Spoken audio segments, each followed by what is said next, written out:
Let's talk waiver wire pitchers from this past weekend. Up next on Fantasy Baseball Today in 5.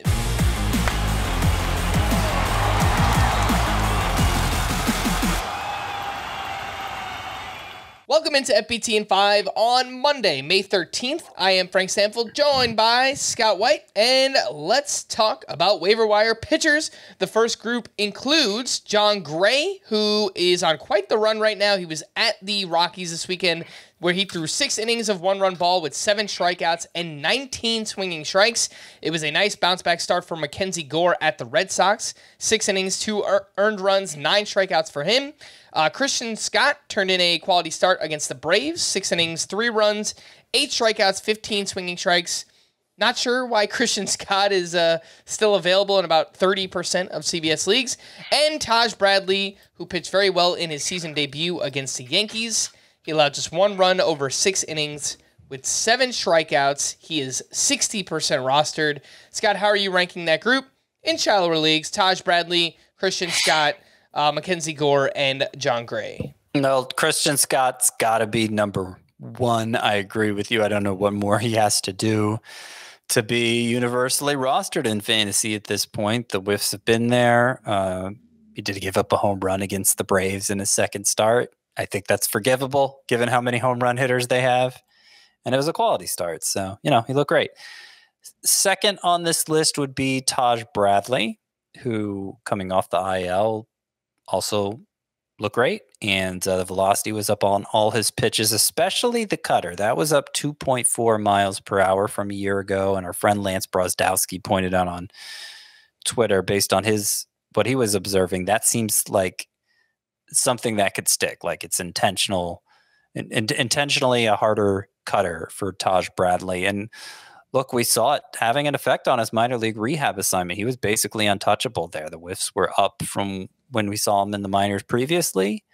And I think given Taj Bradley's prospect pedigree, it wouldn't be surprising if he took a big step forward in year 2 here.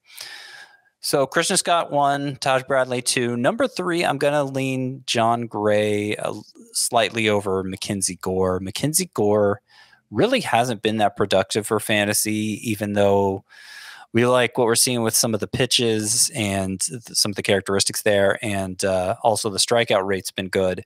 This was only his second start of 6 innings, and he's on a bad Nationals team. So when you're not getting innings, and particularly for a team like that, you're not getting wins either. And he just hasn't been that impactful in fantasy, has Gore. So I'm not saying he shouldn't be rostered anywhere, but I understand why it's only a 76% roster rate. Meanwhile, Jon Gray, his slider has been amazing. It's really turned the corner here over the last month or so. Really more than that. Last 8 appearances, 7 of them starts. Jon Gray has a 1.64 ERA, a 0.97 whip, and 10.3 K per 9. He's throwing that slider 46% of the time compared to 34% last year. It's a big increase. And it was responsible for 14 of his 19 whiffs on Friday. And that was in Colorado, by the way. So Jon Gray, this is the best version of him we've ever seen. And he probably needs to be rostered everywhere at this point. 3 names you might want to speculate on. Braxton Garrett made his season debut over the weekend. Didn't pitch well against the Phillies. 5 1/3 innings, 5 runs, 8 strikeouts, but he is widely available and pitched very well last year. Alek Manoah turned in his first 7-inning performance since April 22nd of last year. He was up against the Twins, where he threw 7 innings, 3 unearned runs, 6 strikeouts with 15 swinging strikes. Velocity was up across the board for Alek Manoah. And Robert Gasser, who is a pitching prospect for the Brewers, pitched very well in his debut against the Cardinals. He threw 6 shutout with 4 strikeouts in that one.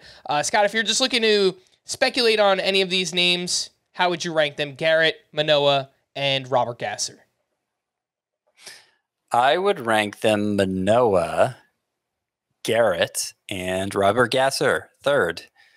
But I have some interest in all 3. I mean, Manoah, it may just be a blip. Obviously, we've seen a lot more bad than good from him since the start of last season. But prior to that, his first couple years in the majors, he was excellent. And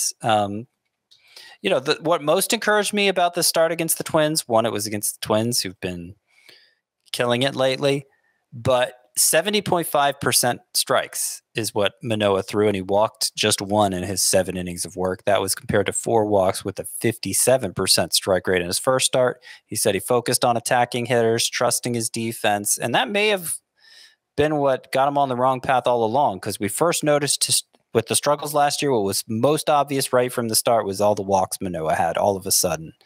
The stuff always looked good. And hopefully he's taken a big step back toward reclaiming it. And I think, obviously we can't be sure after only one start like that. It may just be a fake out, but if you don't capitalize now, you may not get another chance. You can always drop him if it doesn't work out. All right. For more extensive fantasy baseball coverage, listen to the Fantasy Baseball Today podcast on Spotify, Apple Podcasts, the Odyssey app, or anywhere else podcasts are found. Thanks for listening to Fantasy Baseball Today in 5, and we will be back again tomorrow. Bye-bye.